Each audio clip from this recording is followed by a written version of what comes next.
The phone vibrated once on the nightstand. Not a call, a message. I watched it light up the ceiling, pale blue and indifferent, like it didn't care what it carried. I didn't move. I counted my breaths instead. In, out. The room smelled like her shampoo, lavender, a lie I had learned to associate with sleep. Another vibration. I turned my head just enough to read the preview. I miss you. Tonight? No name, just a number I didn't recognize. My wife stirred beside me, her back to mine, the practiced distance of someone who knew exactly how far away she could be without being noticed. She murmured something incoherent, reached for my arm, and missed. I didn't wake her. I picked up the phone. My thumb hovered. The screen dimmed, then went black, like it was ashamed. In the bathroom, the mirror reflected a man who had already understood everything, but hadn't said it out loud yet. That man looked older than he had yesterday, sharper around the eyes, calmer. I sat on the edge of the tub and listened to the house breathe, pipes ticking, the refrigerator humming, our life continuing, unaware it had just slipped off its axis. She had told me once, laughing, wine on her lips, that I'd never leave, that if I ever tried, I'd come back begging. I believed her then. I dried my hands slowly, as if there was blood on them. When I returned to the bedroom, she was awake now, watching me with that familiar, unreadable softness. "What's wrong?" she asked. I lay down beside her, stared at the ceiling. "Nothing," I said. That was the last true thing between us. The suspicion didn't arrive like lightning. It seeped. It lived in the pauses between her words, in the way she angled her phone away from me, just slightly, in the sudden importance of late meetings and emotional exhaustion, in how she touched me like a habit she hadn't yet broken. I told myself stories, rational ones, kind ones. We'd been married 12 years. You don't throw that away over a vibration in the dark. But my mind had already started its quiet work, cataloging, sorting, comparing. I remembered the way she'd corrected me when I used the word we. I remembered the smile she wore when she talked about a friend from work. I remembered the night she accused me of being distant, as if she needed to preempt something. Projection, the word floated up, clinical and cold. I watched her more closely after that, not like a jealous husband, like an analyst. I noted timestamps, emotional fluctuations, the precise moment she began to hum while texting, as if she were alone. Once, over dinner, I asked her if she was happy. She didn't answer right away. "I don't know," she said finally. "Are you?" That was the pivot, the moment I realized we weren't having the same conversation. She started saying my name differently, like it belonged to someone else now. She talked about the future in singular terms, my career, my goals. At night, she slept easily. I lay awake, rehearsing truths I wasn't ready to hear. I never asked who the number belonged to. I didn't need to. I became invisible on purpose. I smiled when expected, listened when required. I played my role with precision. Inside, I was building a second life, one made of data and silence. Phone records were easy, patterns always are. Tuesday nights, extended durations, a number that bloomed when mine withered. I didn't confront. Confrontation is for people who still want answers. I wanted confirmation.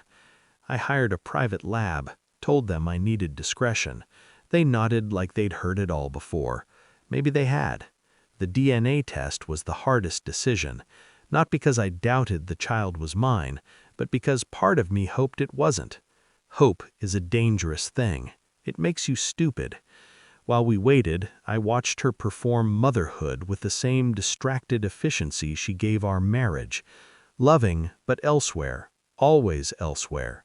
I noticed how she flinched when I touched her unexpectedly, how she started fights over trivial things, daring me to become the villain she needed. I never took the bait. I spent my nights planning an exit she couldn't hear coming. I moved money quietly, consulted a lawyer who asked no moral questions, updated my resume at work, accepted a position she'd once told me was impractical. The future I'd delayed for her approval began assembling itself without her. When the lab called, I was sitting in my car, engine off, rain blurring the windshield. The technician's voice was calm, professional. The child was mine. I felt nothing. No relief, no grief, just clarity. Infidelity isn't always about replacing someone. Sometimes it's about erasing them while they're still in the room. I chose the moment carefully. A Sunday afternoon, sunlight pouring into the kitchen, the smell of coffee, normalcy weaponized. I placed the printed phone records on the table, the DNA report beneath them. Neat, ordered. She noticed the paper before she noticed me. "What's this?" she asked, already defensive. I didn't sit. "Who is he?" I asked. Silence stretched. Her eyes moved, calculating exits that no longer existed. "I don't know what you're talking about," she said. I slid the papers closer. Dates, times, a highlighted number. Her face drained. The performance dropped. "How long?" I asked. She laughed once, a brittle sound. "You went through my phone?" "No," I said. "I went through the truth." She cried then, loud, messy, the kind of crying meant to drown guilt. "It didn't mean anything," she said. "It was a mistake." I waited until she looked at me. "That's interesting," I said. "You scheduled it like a standing appointment." She reached for me. I stepped back. The power shifted. She felt it.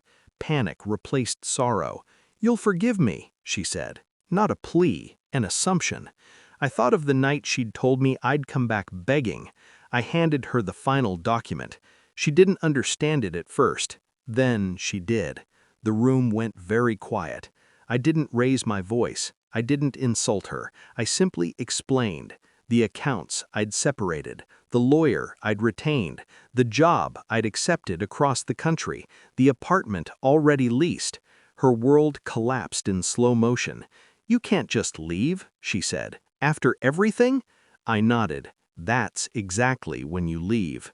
She accused, she pleaded, she rewrote history in real time. I listened like a man watching a storm from behind glass. "You said I'd come back begging," I reminded her. "I wanted you to know I never planned to." She fell apart then, not because she loved me, because she'd lost control. I packed that night, quietly, methodically. I took nothing that wasn't mine. At the door, she asked if I hated her. I considered it. "No," I said. "I outgrew you." The city I moved to didn't know my name. That helped.